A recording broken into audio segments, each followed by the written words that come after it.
Y les contamos que el pasado 31 de mayo el presidente Guillermo Lasso suscribió el decreto ejecutivo 753, con el que se establecieron los parámetros del proceso de regularización de ciudadanos venezolanos y de su grupo familiar, que no registraron su ingreso a Ecuador por puntos de control migratorios oficiales.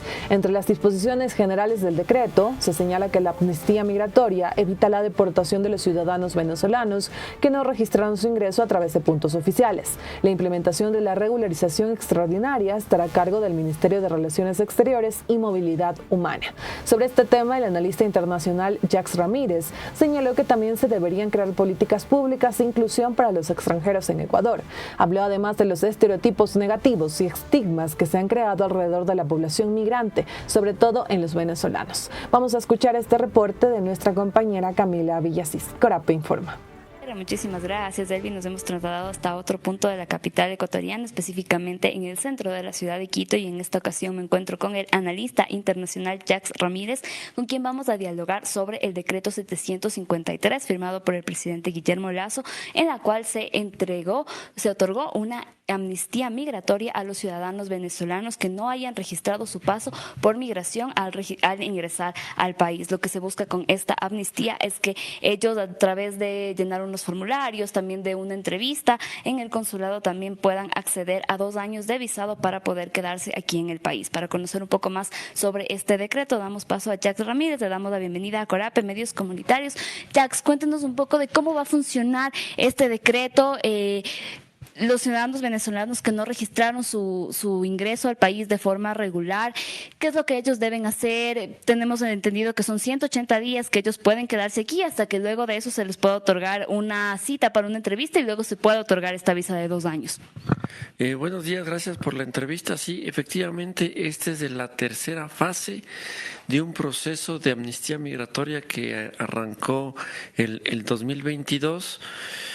Que da continuidad a una política migratoria que arrancó con el anterior gobierno de otorgar procesos de regularización temporal para personas migrantes, sobre todo de nacionalidad venezolana que está en nuestro país. Como la ciudadanía en general lo sabe, el Ecuador y la región andina en particular tuvo un incremento de flujos migratorios, sobre todo de personas venezolanas, desde el 2017, en el caso ecuatoriano con fuerza hasta el 2019, y a partir de 2020 vemos un descenso de los flujos migratorios. Sin embargo, ya era una población que estaba asentada en el Ecuador. Hablamos de alrededor de 500,000 ecuatorianos, según algunas fuentes de venezolanos radicados en el país, y empezó la primera fase, como te decía, con venezolanos y venezolanas que entraron por pasos regulares o personas que ya estaban en el país y se les caducó su anterior visa, ¿no? Había antes, el gobierno anterior tuvo las llamadas visas Veru, que también tenían 2 años, se caducó, y anteriormente las llamadas visas UNASUR, que también se les caducó. Entonces, esta nueva etapa contempla por primera vez a personas venezolanas también que ingresaron al país por pasos irregulares, lo que comúnmente se llama por trochas, y que tienen la posibilidad en esta ocasión de adquirir una residencia temporal por 2 años. Este decreto que se pueda entregar estas visas por 2 años, ¿da alguna solución al país? Da una solución primero a los migrantes, ¿no? Hay que recordar que son políticas que están pensadas en los extranjeros que vienen por cualquier motivo a radicarse en el país. La novedad también es que se incluyó a personas de otras nacionalidades, no solo venezolanos. En la fase 2 se amplió para ciudadanos de todo el mundo. De hecho, dicho sea de paso, los principales de otros grupos que están inscribiendo para esta regularización son colombianos y cubanos, ¿no? Aparte de los venezolanos que hablamos anteriormente. Y es una medida, como yo le llamo, una medida parche, ¿no? Una medida parche porque es una residencia temporal que es muy común en la legislación migratoria ecuatoriana y regional, dar primero un proceso de regulación temporal por 2 años para después tratar de adquirir una residencia permanente. Siempre ese es lo común en política migratoria. Esto les sirve a ellos para todo. Primero, para poder estar con una documentación legal, que es muy importante para cualquier migrante del mundo, tener los llamados papeles que les permitan adquirir, poder tener un trabajo, poder abrir una cuenta bancaria. Sin este primer paso de regularización, la vida de los migrantes se hace aún más complicada de lo que ya es, ¿no? El país también, a mi modo de ver, gana, porque tenemos siempre estas imágenes estereotipadas de los migrantes de manera negativa. Se ha construido todo un estigma, mucho más con los migrantes venezolanos. Y esto ayuda también un poco, si tú quieres, a sacar a la luz a esta población que por cualquier motivo está llegando a nuestro territorio. Y sobre todo en el caso venezolano es interesante señalar que el perfil de ellos es un perfil alto en términos educativos. Tienen la mayoría tercer nivel de estudios e incluso cuarto nivel, pero son personas que por no tener papeles no logran insertarse en el mercado laboral para lo que estudiaron y para lo que son buenos, digamos, en términos coloquiales, ¿no? Entonces, ya tener este primer paso les permitirá tener al menos una posibilidad de mejor inserción laboral. Dentro de este contexto también, para que ellos puedan acceder a estos papeles, lo que ellos necesitan es tener un pasaporte o una cédula de ciudadanía venezolana que esté válida. Hay algunas personas que ya estuvieron aquí en el país desde el año 2015, que ya su pasaporte caducó, y previamente hemos conversado también con ciudadanos venezolanos que comentan que poder ellos regresar a su país y poder sacar este pasaporte o poder sacar el pasaporte es muy costoso para ellos. ¿Qué va a pasar con este grupo de población?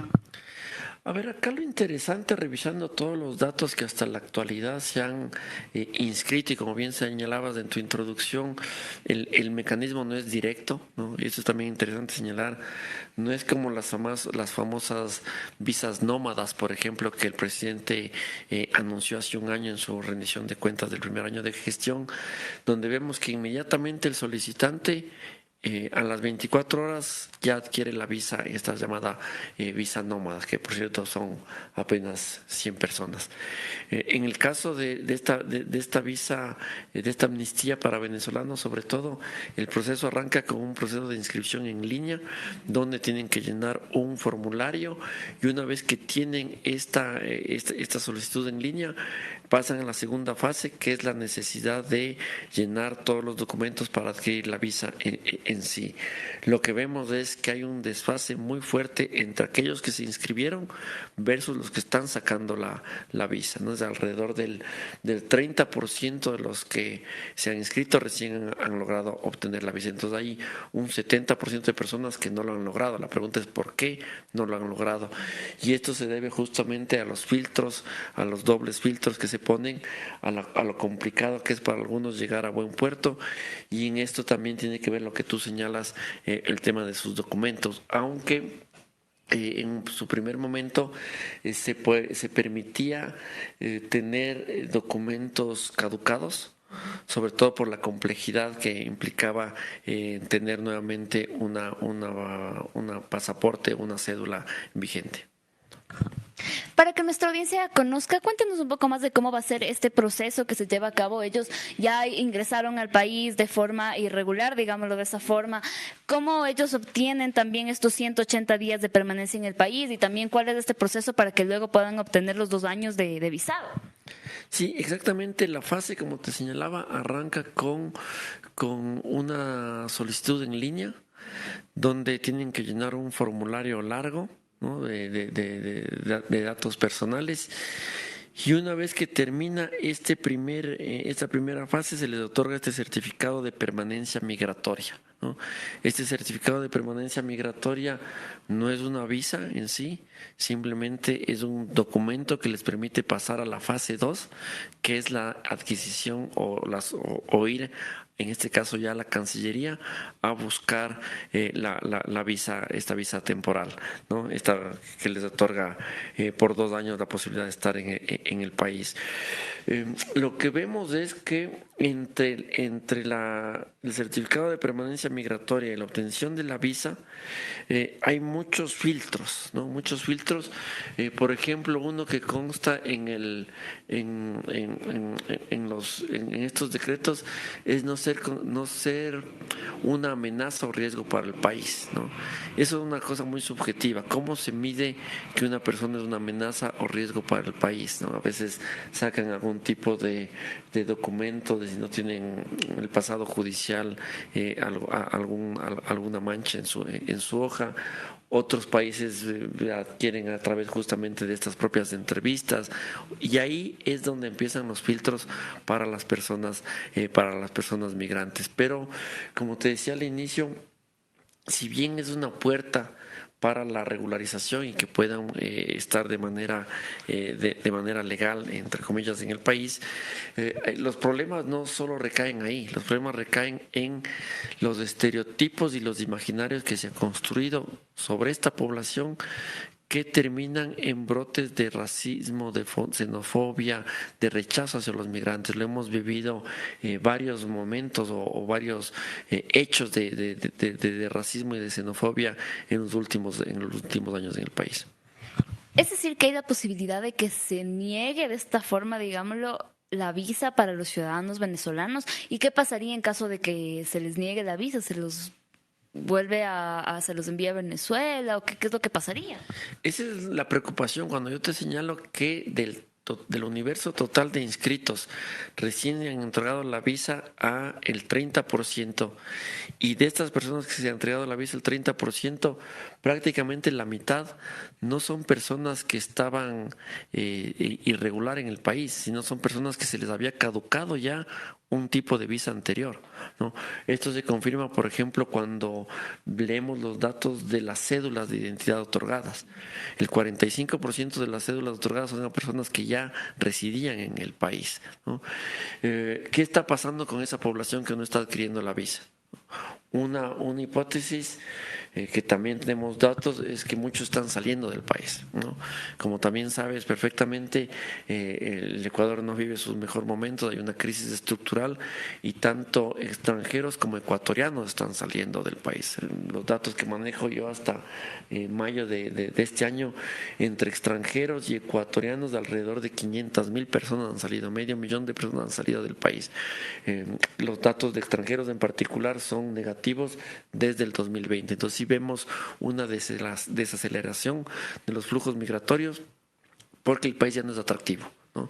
Ya dejó de ser atractivo, dado esta crisis primero de temas de salud, que también pie de página se les culpó mucho a los migrantes de propagar el virus. Luego esta crisis económica, este estancamiento económico que tuvo el país. Ecuador junto con Haití, Surinam, son los únicos países de la región que no se recuperaron económicamente después de la pandemia. Y a esto le sumas la tercera crisis, que es la crisis de inseguridad, de violencia, de extorsión, de las famosas vacunas, que están ahuyentando a muchos ecuatorianos y que están obligando a muchos ecuatorianos a salir. En eso también están saliendo muchos extranjeros, por eso insisto en el saldo negativo de los últimos años. Y hay otros que se quedan. Y ese es el problema, que hay personas que no pueden ni regresar a su país ni migrar a un tercero, en este caso Estados Unidos, que es el destino preferencial tanto de ecuatorianos como venezolanos en el último año, y se quedan en el país de manera clandestina, sin documentos, lo que les vuelve aún más vulnerables porque no pueden insertarse de manera adecuada en nuestro territorio. ¿Habría algún motivo por los cuales los ciudadanos venezolanos no quieran acceder a este visado? Yo creo que una de las falencias de esta propuesta de regularización, que suele pasar mucho cuando se da estos procesos de amnistía, es la falta de conocimiento. Por eso es importante también este tipo de reportajes, de que existe una posibilidad para regularizarse, ¿no? Se hablaba de 500.000 venezolanos en el país. Un último estudio que lo lideró, me parece que fue ACNUR y OIM, hablaba de que de esa población un 70% estaba sin papeles, o sea, habían caducado sus papeles, y se abren estas posibilidades y vemos que los datos todavía son bajos. Entonces yo siento que falta mayor información desde el Estado para informar a la ciudadanía, en este caso a los ciudadanos extranjeros, que hay este proceso de regularización, que pueden adquirir una visa, aunque sea de 2 años, una visa que les permite estar de manera adecuada e insertarse mejor en el país. ¿Qué beneficios, aparte del acceso laboral, les va a traer a los ciudadanos venezolanos poder acceder a esta visa y cuánto tiempo se demoraría? Porque tenemos claro, ya llenan el formulario, tienen 80 días para transar libremente en el país y luego se les convoca a una entrevista para poder dejarles la de 2 años. Pero ¿cuánto tiempo tomará este proceso? Como te decía, el proceso arrancó ya desde el 2020. Muchas de las personas citas están en el proceso, viendo que es la última fase de este último grupo del próximo por 8 meses, y sobre todo solo que tengan visas sin posibilidad de sacarse, ¿no? Porque en nuestro país tenemos el sistema burocrático público privado de la presentación de esa prácticamente requisito, ¿no? No quiere una cuenta bancaria, tiene que sacar o presentar la cédula. Para cualquier tipo de actos de la vida cotidiana nos piden la cédula. Entonces, tener acceso a esto es muy importante, pero no resuelve todos los problemas, indudablemente. Como te digo, a mí me preocupa cómo han incrementado los brotes de xenofobia, de rechazo a los migrantes, tengan o no tengan papeles. Hay un incremento de este rechazo que implica nuevamente políticas ya no de regularización, sino políticas de inclusión, políticas de convivencia en la diversidad, políticas de interculturalidad para poder vivir y convivir en la diferencia. Muchísimas gracias. Agradecemos a Jacques Ramírez, analista internacional, quien nos comentó un poco más sobre el decreto 753 firmado en el mes de mayo por el presidente Guillermo Lasso, en donde se otorga estas amnistías a ciudadanos venezolanos que ingresaron de manera irregular al país para que ellos puedan tener 2 años de visado y puedan estar aquí en el país, puedan acceder a diferentes beneficios como es empleo, como puedan acceder también a lo que es salud, entre otros beneficios. De igual forma, como él mencionó, uno de los temas de importancia y que preocupan es el tema de la xenofobia, que a pesar de lo que los ciudadanos tengan o no tengan este visado, ha aumentado en el país. Es lo que les podemos informar desde aquí, desde este punto de la capital ecuatoriana. El día de hoy, Sharina Santamaría los acompañó en cámaras, de aquí Camila Villasís. Regresamos contigo, Elvi. Corape informa. Y el Ecuador se integra. Le agradecemos a nuestras compañeras por ese reporte. Ahí escuchábamos al analista el análisis del decreto ejecutivo 753 con el que se establecieron los parámetros del proceso de regularización a ciudadanos venezolanos y su grupo familiar que no registraron su ingreso a nuestro país por puntos de control migratorios oficiales. El analista internacional Jacques Ramírez señaló que esta es la tercera fase de un proceso de amnistía que da continuidad a una política migratoria en el país. Dijo que esta acción fue establecida debido a un incremento del flujo migratorio que se dio desde el año 2017. Entre las condiciones que establece este decreto para acceder a esta amnistía, se establece que la persona no debe ser considerada una amenaza o riesgo para la seguridad pública, lo que al analista señaló que es muy subjetivo ese punto y se cuestiona cómo es el proceso para determinar aquello. Jacques Ramírez señaló que Ecuador ha dejado de convertirse también en un país atractivo para hacer futuro, pues muchos ciudadanos deciden irse, entre ellos venezolanos. Amigos y amigas, nos vamos a una breve pausa y ya regresamos con más noticias.